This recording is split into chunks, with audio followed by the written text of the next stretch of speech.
Reverendo, como é que fica essa ideia? Você defende que Jesus pregou aos mortos, não pregou? O que significa isso? Por que esse tema está na teologia? Como é que tá. Até para que eu responda e que não haja uma confusão no sentido conceitual, né? Se a pergunta for se Jesus pregou aos mortos após a sua morte, que eu acho que delimita um pouquinho mais, né, a nossa temática, eu defendo que não. Agora, se esses mortos, da qual nós vamos discutir aqui, são mortos espirituais e nesse sentido, né, a pregação de Jesus se dá no seu ministério encarnado, sim. Eu acredito que a proposta do programa seja se Jesus Cristo pregou aos mortos após a sua morte, né? Então, nesse sentido, entendo que não. Tá. Pastor Gabriel, como o senhor se define dentro desse tema aí, se Jesus pregou aos mortos, como é que fica? Bom, pastor César, a minha posição no debate hoje, nós vamos, claro, esclarecer aí algumas questões ao decorrer do debate, das nossas falas, que Jesus Cristo, ele, após a sua morte, ou durante o período da morte e ressurreição, ele desce ao Hades, né? E ele proclama a sua vitória, né? Ele testifica a sua vitória. E alguns também acreditam que a possibilidade dele ter resgatado os santos do Antigo Testamento que lá estavam, tá? É uma posição também a qual quero salientar ao decorrer do debate, que nós vamos discutir, analisando alguns textos. Mas o meu foco principal, não vou defender a ideia de que ele pregou aos mortos num conceito salvífico, né, para trazer salvação ou arrependimento, como acreditava, por exemplo, Clemente de Alexandria, que ele foi pregar arrependimento aos que lá estavam, porque a Bíblia é clara ao dizer que ao homem é ordenado morrer uma única só vez, né?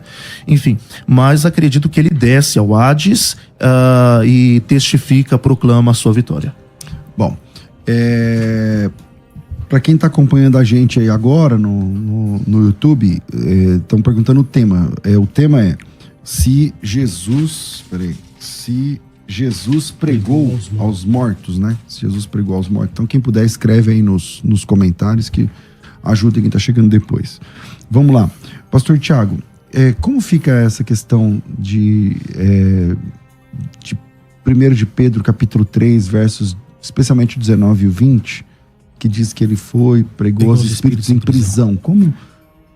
O que ele fez ali? Como é que funciona essa questão, meu irmão? Bom, vamos lá. Como bem já salientou, né, o professor Gabriel, existem aqui inúmeras interpretações, né, acerca desse texto aqui, um texto de fato complexo na sua interpretação, né? Alguns dizem que ele desceu ao inferno, porque entendem que Hades, embora não apareça nesse texto, né, essa ideia, que ele foi ao inferno, uma posição defendida de fato por Clemente.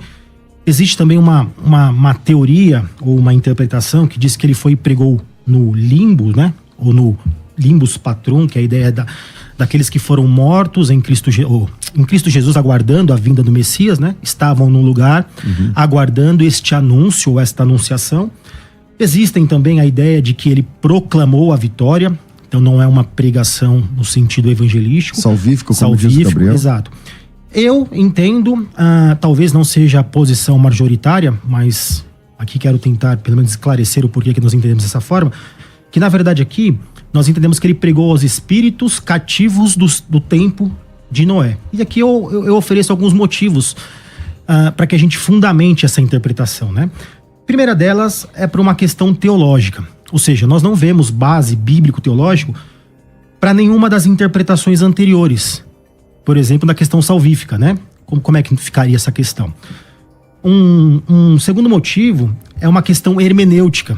Por exemplo, se a gente for para 2 de Pedro, capítulo 2, versículos de 4 a 6, o texto vai dizer assim: e é o mesmo autor que talvez elucide, né, esta nossa dificuldade interpretativa. Ele diz: ora, se Deus não poupou anjos quando pecaram, antes precipitando-os no inferno, os entregou ao abismo de trevas reservados para juízo, e não poupou o mundo antigo, mas preservou a Noé, pregador da justiça, e mais 7 pessoas, quando fez vir o dilúvio sobre o mundo de ímpios.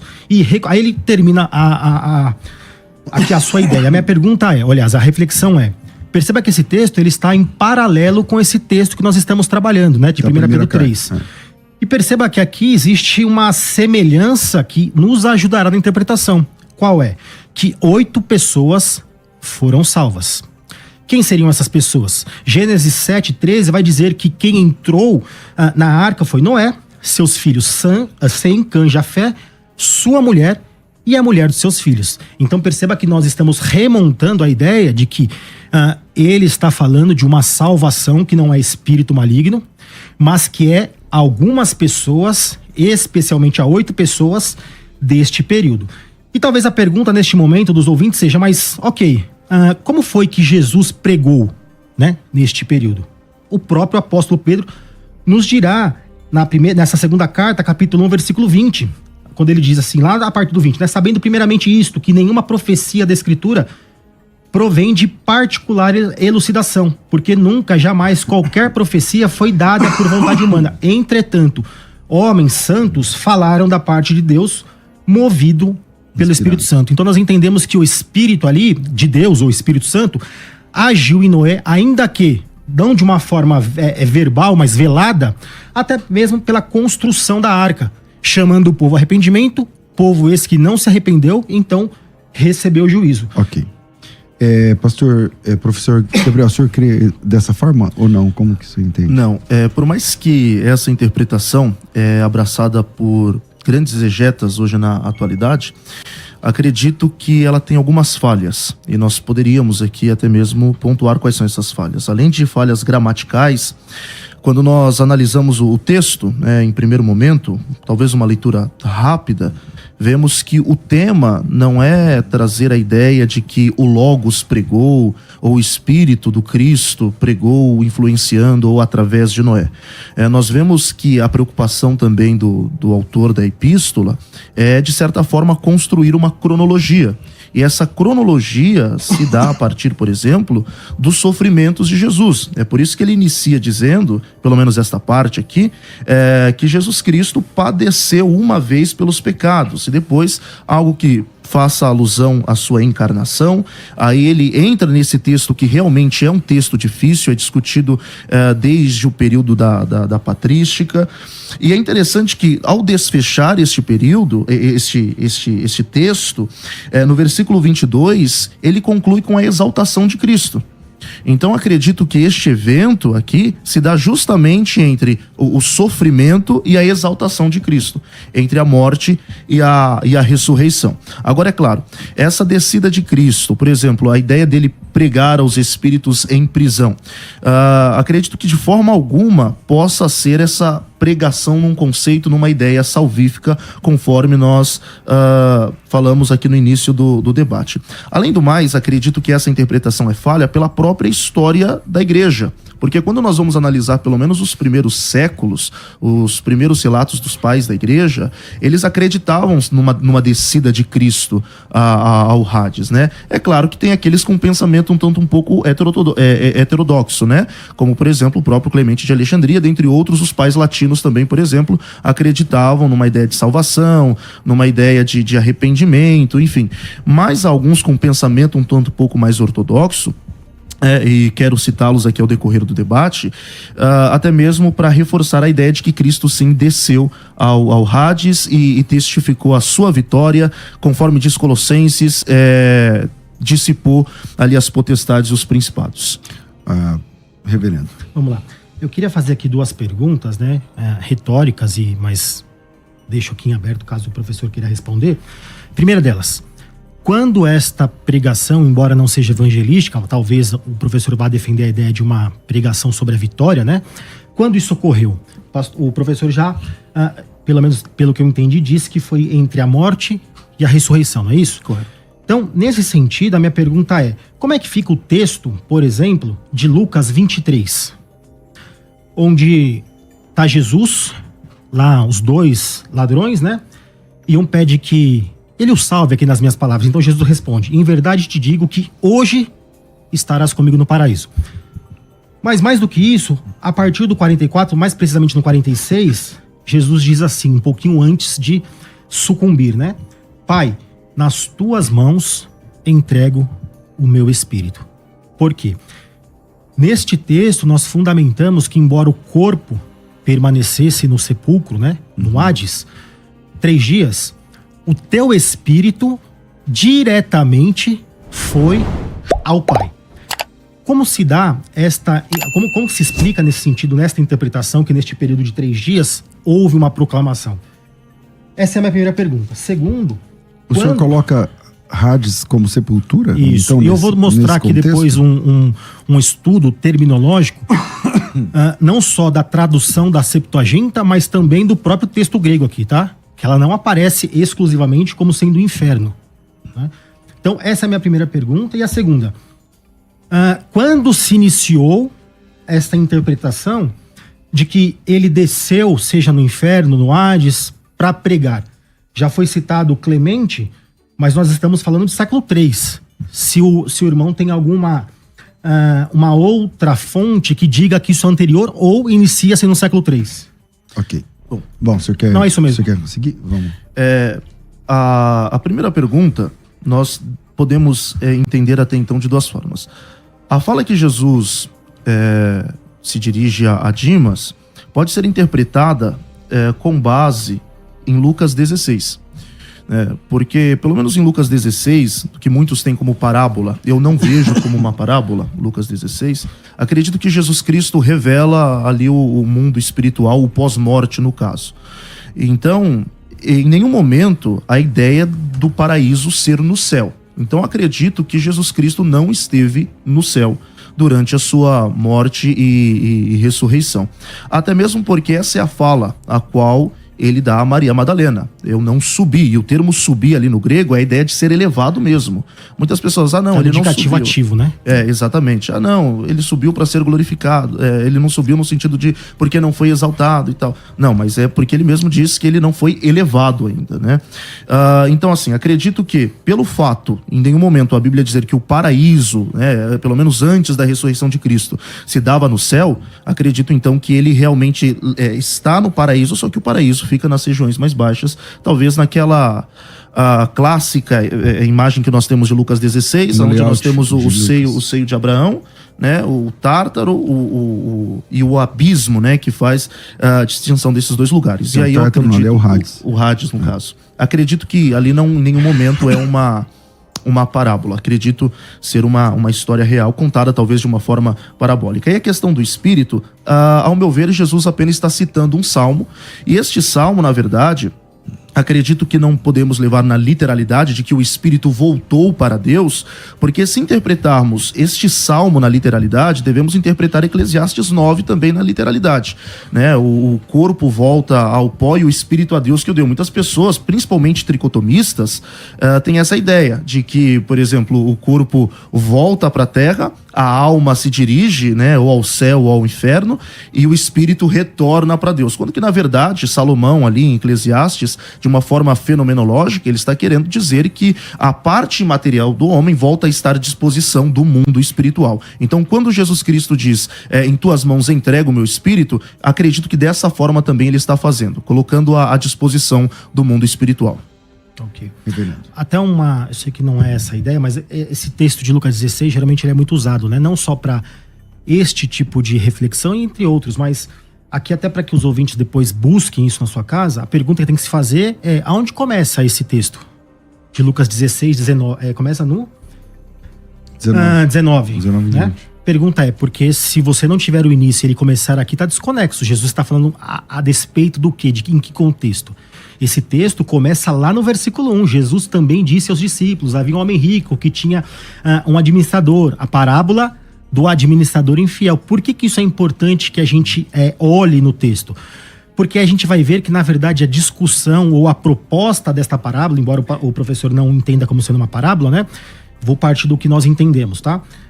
Ele está combatendo a ideia, ou a zombaria, melhor dizendo, dos fariseus. Porque ele está dizendo, existe um administrador infiel que mesmo depois caindo, ou seja, sendo descoberto, não se arrepende. Aí Jesus, lá embaixo, ele diz no 13, ninguém pode servir a 2 senhores. Ou seja, ele está fazendo uma denúncia do amor à riqueza. Se você for um pouquinho mais para baixo, os fariseus no 14 diz, é continuação da ideia, do mesmo texto. Que eram avarentos, ouviam essa repreensão e essa história que Jesus estava contando para eles e o ridicularizavam. Então Jesus, depois de trazer mais uma exortação, propõe essa segunda parábola. Perceba que a ideia aqui não é necessariamente ou primordialmente falar de um contexto metafísico, ou seja, como se dá a vida após a morte, mas é mostrar que essa perspectiva farisaica, aliás, de que finanças, dinheiro, prosperidade eram sinônimos da bondade ou da graça de Deus, no sentido de ser alguém salvo, porque era uma teologia muito dos fariseus essa ideia, em que o pobre estava sobre a maldição de Deus e o rico sobre a sua bênção. Então ele conta uma parábola dizendo, tinha um rico que desfrutou das suas benesses em vida, entretanto onde ele estava? Agora, tinha um pobre e onde ele estava? Perceba que ela está dentro de um contexto maior, que se nós tirarmos desse contexto, aí sim, abre precedente para que a mensagem primordial seja, por exemplo, os aspectos metafísicos. Quando há uma discussão, aí já vai enviesando o tema, né, do debate, se é parábola ou não, o professor Gabriel disse que entende que é um texto, que é um fato, né, o senhor vai defender com uma parábola, tem uma perícope no meio aí, que é a discussão vai estar aí, exatamente. Ela dá uma desconectada, né? É justamente aí que é a discussão. Mas voltando ao caso, já que o senhor crê que é uma parábola, mas as parábolas, elas não podem trazer uma coisa antidoutrinária, né? Não, de uma forma doutrina alguma. Errada. Então, mesmo que fosse uma parábola, não permanece o argumento de que o layout... Por isso que a gente situa ela no versículo 1, como sendo uma explicação não necessariamente a respeito do como se dá a vida após morte. Eu não estou dizendo que ela também não sirva a este propósito, né? Mas se não é, se o senhor entende que é parábola, mas se não é para falar sobre como funciona sobre o que salvo e o perdido no pós-morte, para que é? Não, então, por quê? Qual que é a discussão no versículo 1? Sobre aquele que é infiel com as riquezas ou a questão da mordomia, né? Então, mas o que acontece com ele no pós-morte, não é? Não necessariamente. Na verdade, eu prego esse texto dizendo, irmãos, precisamos entender o que fazemos em vida. Porque isso reflete, aqui nós estamos pregando, por exemplo, mérito na questão da salvação. Entretanto, Tiago não diz que a nossa fé ela é verdadeira a partir das evidências de obras. Então, por exemplo, um rico, pense num contexto, deste contexto aqui, dos fariseus, que entendiam que a riqueza já era como se fosse uma chancela, um carimbo da sua salvação. Essa era a teologia dos fariseus. Jesus está contrapondo isso. Perceba que a ideia, então, desta parábola, ela diz respeito mais a este contexto do que necessariamente explicar a ideia se alguém pode transpor-se de um lugar a outro ou se ele está no inferno, embora tragam elementos que nós chamamos de secundários ou ensinos secundários, né? Mas talvez isso a gente possa, inclusive, discutir numa outra...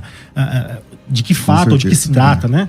Porque a ideia... por exemplo, quando eu uso Lucas 16, muitas das vezes para argumentar com adventistas, testemunhas de Jeová, eles dizem, você não pode utilizar por ser uma parábola. Aí o argumento independente se é uma parábola ou não, ela contém alguns ensinamentos referentes ao pós-morte, referente à ressurreição, por exemplo, em seus últimos versículos.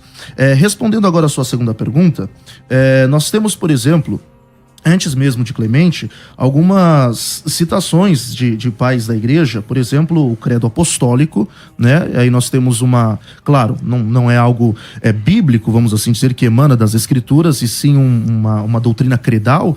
Todavia, acredito que remonta bem o pensamento ali dos cristãos, pelo menos do primeiro e segundo século. Nós temos também, vou fazer algo que eu particularmente não gosto, uma vez que nós nos apegamos mais somente às escrituras, mas a utilização de textos, os quais nós chamamos de apócrifos, como por exemplo a carta do rei de Edessa, né, de Tadeu ao rei de Edessa, quando em História Eclesiástica, inclusive Eusébio de Cesareia cita, ele diz assim que Cristo foi crucificado, ele desceu ao inferno, derrubou o que jamais havia sido removido, embora tenha descido sozinho, subiu ao Pai com uma grande multidão. E aqui dá a ideia daquilo que eu disse no início do debate, né, quando Jesus Cristo desce e resgata pelo menos os santos do Antigo Testamento que aguardavam ali o findar ou o completar da sua salvação.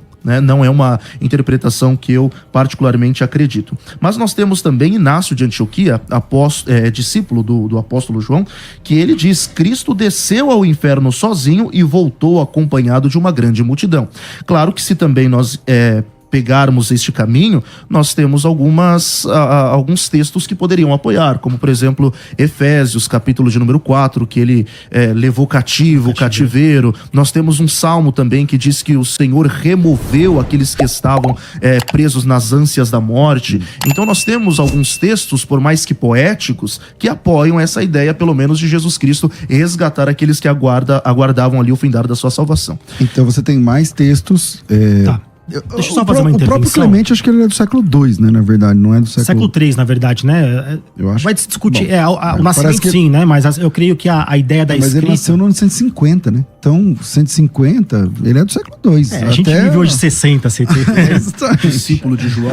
Deixa eu só fazer uma observação aqui, que eu julgo ser importante. Até nós estávamos conversando aqui nos bastidores sobre a questão do credo. Existe um certo equívoco quando se diz que no credo existe a ideia de desceu ao Hades. Isso não é verdade. Por que eu digo isso? A versão grega do credo, ela não traz essa terminologia.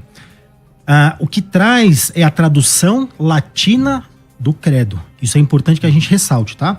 É somente na versão latina, mais precisamente ao final do século IV, que aparece o termo descende ad inferna. Na versão grega não existe isso, tá? Existe um artigo escrito pelo reverendo Dr. Heber Carlos de Campos, publicado pela Fides Reformata, que trata de forma minuciosa deste equívoco, né? Ou seja, de que as pessoas entendem que no credo dos apóstolos existia a ideia da descida ao Hades. Nem no credo niceno de 325 existe o termo Hades. O que existe é o qual por nós, homens, e para nossa salvação, desceu, se encarnou. É a ideia da descida dos céus, a ideia da encarnação, o início da humilhação. Também não há nenhuma menção à descida de Jesus ao Hades ou ao inferno. É no credo niceno-constantinopolitano, em 381, que um novo termo aparecerá, que é o termo sepultado, que também não tem nada a ver com Hades. Olha que interessante. O termo aqui, se eu não me engano, me perdoem se eu estiver equivocado, acho que é tafentá. Tafenta, não sei a pronúncia correta, que é de sepultamento. E o que estava em jogo aqui para que este termo fosse acrescentado era aquela famosa heresia de negar-se à corporeidade de Cristo, né? O professor bem conhece. O docetismo, né? Exatamente, né? O docetismo e tantos outros, que a ideia era o seguinte: se ele não fosse, ou fosse só uma aparência humana, ele não seria sepultado. É essa a ideia, tá bom? E aonde é que aparece, então, o termo, de fato, Hades? Só no credo atanasiano, século IV para século V. E aqui precisa de uma observação, porque diz os estudiosos, né, que a versão final do credo atanasiano, isso é uma discussão aqui para os críticos, né, só vai se dar a partir ou no finalzinho do século VI para o início do século VII. Nós estamos falando de quase 800 anos de história, né? Então é no credo atanasiano, mais precisamente lá no item 36, que vai aparecer, vai dizer assim, ó: o qual sofreu por nossa salvação, desceu ao Hades, ressuscitou dos mortos ao terceiro dia, ascendeu ao céu, sentou à direita de Deus Pai onipotente. Aí ele termina. Aí a gente precisa entender o motivo pelo qual este novo termo foi acrescido neste novo credo. Por quê? Justamente porque voltava-se às discussões docetistas. Se Jesus de fato era homem na sua totalidade, na sua corporeidade, então a ideia é que ele foi sepultado. A ideia aqui do Hades, como depois eu pretendo mostrar, não existe apenas a ideia de inferno. Existe a ideia também de cova, de sepultura. Inclusive no texto, se eu não me engano, eu tenho anotado aqui, eu acho que é Atos capítulo 2, versículo 27, se eu não me engano, a palavra ali é Hades. Para não falar besteira aqui, eu vou achar onde eu deixei anotado. Mas só voltando aqui à questão dos credos, né? Essa ideia de que já lá no credo dos apóstolos, a gente não tenha definido quem é que escreveu, né? Mas o período é muito importante. É conhecido como credo dos apóstolos. Isso. Né? Não há esta menção de descida ao Hades, ok. Tá? Bom, eu comecei com o reverendo Tiago, vou terminar com o professor Gabriel esse bloco, mas aí só pontuando aqui que não é verdade, o credo, ele aparece lá pelo século IV, né? E também tem essa questão da teoria da revisão do que foi feito por Atanásio. Porque o Atanásio não é do século VIII, mas existe sim essa teoria da revisão. Agora, existem outros livros do século II, ou menções dentro do segundo século da igreja, e século III e tal, que trabalham essa questão, a começar por Clemente, mas tem, por exemplo, o próprio, dentro do apócrifo de Nicodemos, salvo engano, tem uma parte chamada Descida de Cristo aos Infernos, né? Então, mas volta aqui para o professor, para a gente fechar esse bloco. Bom, inclusive eu iria utilizar esse texto de Atos dos Apóstolos, capítulo de número 2, justamente para entender que quando a Bíblia faz essa referência, inclusive é o próprio Pedro aqui que está pregando, né? Quando ele cita o termo inferno, de fato faz uma referência ao inferno. Por quê? Ele cita o Salmo de número 16 em sua pregação, que ele diz: pois não deixarás a minha alma no inferno. Está fazendo uma referência à sua parte material. Por que eu sei? Porque no próximo verso, ele já refere-se ao corpo. Nem permitirás que o teu santo veja a corrupção. A corrupção aqui, o processo ao qual o corpo deveria passar, né? De decomposição. No verso de número 31, ele ainda diz: e antevendo isto, disse da ressurreição de Cristo que a sua alma não foi deixada no inferno, nem a sua carne. Então percebe que ele está separando aqui, né, a alma da carne ou do corpo. Bom, o pastor César também citou aqui que foi importante. Antes mesmo do Atanásio, nós temos outros pais da igreja que inclusive colaboraram muito com a nossa doutrina. O próprio Santo Agostinho, ele diz: a Escritura declara que Cristo, no que diz respeito à sua alma, esteve no inferno, e isso foi prefigurado por Davi. Santo Agostinho também fazendo uma referência ao Salmo de número 16. Só um detalhe, desculpa interrompê-lo, para que a gente não esqueça. Agostinho diz isso, mas diz que o inferno foi na cruz, não após a morte. Ele acreditava que os terrores do inferno... Exatamente. Por quê? Porque o ouvinte que não tem esse conhecimento mais profundo, talvez ele entenda que Agostinho defendia a descida do inferno após a sua morte, mas não. Foi antes, foi na cruz. Tá? Alguns que acreditam que Cristo experimenta os terrores do inferno, né? Bom, Hilário de Poitiers, inclusive, ele diz que a cruz, a morte e o inferno, esta é a nossa salvação. No latim, cruz, mors, inferis salus nostra est.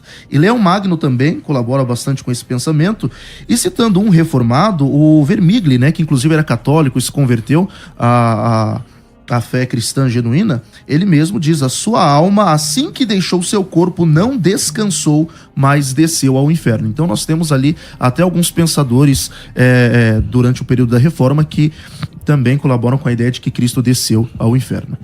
Bom, você acaba de assistir mais um corte do Mundo Cristão. Não esqueça de deixar um like neste vídeo, escrever sua opinião nos comentários e se inscrever no canal. Ei, rapidinho aqui, se você quer começar a ganhar uma renda extra com o YouTube e as redes sociais, acesse o link fixado nos comentários ou na descrição desse vídeo.